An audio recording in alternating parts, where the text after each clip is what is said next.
میرے دوست، میرے ساتھی، آج کی ترابی میں بڑی امپورٹنٹ ایک آیت گزری ہے جو انسان کے خود کے حقوق کے بارے میں ہے، اس ذات کے بارے میں ہے جو بڑی قسم پرسی کی حالت میں، بڑی مصیبت کی حالت میں، بڑی اضطراری کیفیت کی حالت میں اپنا سکھ، اپنا چین مٹا کر پوسنے کی حالت میں خود بھیگے پر رات بھر سوئی رہنا اور اپنی اولاد کو سوکھے بستر میں سلانا، خود اپنے تن میں پوس کر، اپنے پیٹ میں پوس کر 9 مہینے کی مصیبت اختیار کر کے، پھر اس کو جننے کی مصیبت اختیار کر کے، پھر اپنی چھاتی سے لگا کر دودھ پلانے کے اختیار کو لے کر، ان تمام کے بارے میں ایک آیت اللہ نے اتاری۔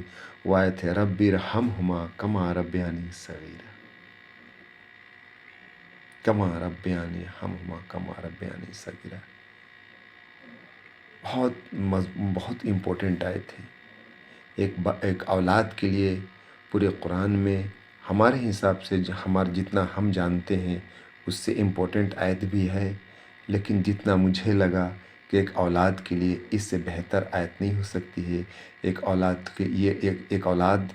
کے بارے میں اللہ نے کہا کہ دعا کیا کرو اپنے ماں باپ کو دیکھ کر، یہ دعا کر انسان رب ارحمہما کما ربیانی صغیرا، اللہ ان پہ ایسا احسان کرنا جیسے انہوں نے مجھے پوسنے میں پالنے میں احسان کیا ہے۔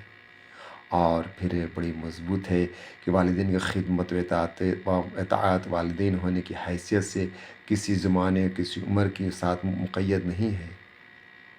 ہر حال اور عمر میں والدین کے ساتھ اچھا سلوک واجب ہے، لیکن واجبات و فرائض کی ادائیگی میں جو حالات عادتاً رکاوٹ بنا کرتے ہیں، ان حالات میں وہ ہے عمر کا۔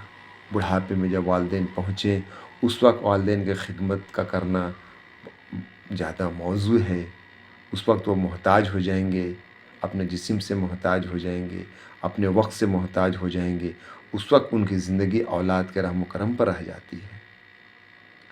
اس وقت اولاد کی طرف وہ ایک حسرت کی نگاہ سے دیکھتے ہیں، اپنے اولاد کی طرف ایک امید کی نگاہ سے دیکھتے ہیں، ایک آس کی نگاہ سے دیکھتے ہیں کہ جس مصیبت سے میں نے اپنے اولاد کو پالا، آج میں اپنے اولاد کی ضرورت بن چکا ہوں، آج میں اپنی اولاد کا محتاج بن چکا ہوں۔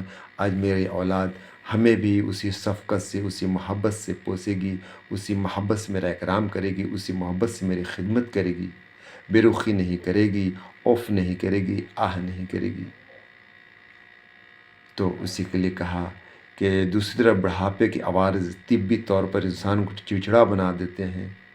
تیسرے بڑھاپے کے آخری دور میں جب عقل و فہم بھی جواب دینے لگتی ہے تو ان کی خواہشات مطالبات کو کچھ ویسے بھی ہو جاتے ہیں جن کو پورا کرنا اولاد کے لیے مشکل ہوتا ہے۔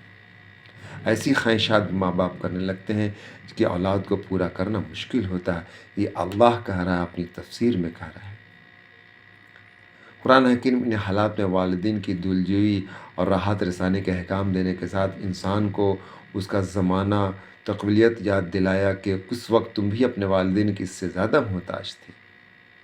علماء کہتے ہیں کہ جس طرح سے آج ہمارے ماں باپ ہمارے محتاج بن گئے ہیں، اس سے زیادہ ایک زمانے میں اپنے ماں باپ کا محتاج تھا۔ یہ معاملہ ہے۔ اور پھر بے عقلی کی باتوں کو پیار کے ساتھ برداشت کیا جائے۔ اپنے ماں باپ کے بے عقلی کی بات، ماں باپ چڑچڑے ہو کے پریشان ہو کے کچھ بولیں گے، اس کو خوش دلی سے اور محبت سے ماں باپ کو اس بات کو دل پر لیا جائے اور ان کی خدمت کی جائے۔ وہ اف بھی نہ کہے۔ لفظ اف سے مراد ایسا کلمہ ہے جس سے اپنی ناگواری کا اظہار ہو۔ اپنی اف میں علماء کرام کہتے ہیں کہ اف نہ کرے، اس سے ناگواری کا اظہار لگتا ہے کہ ماں باپ کی خدمت کی ناگہاری کا اظہار کر رہے ہیں۔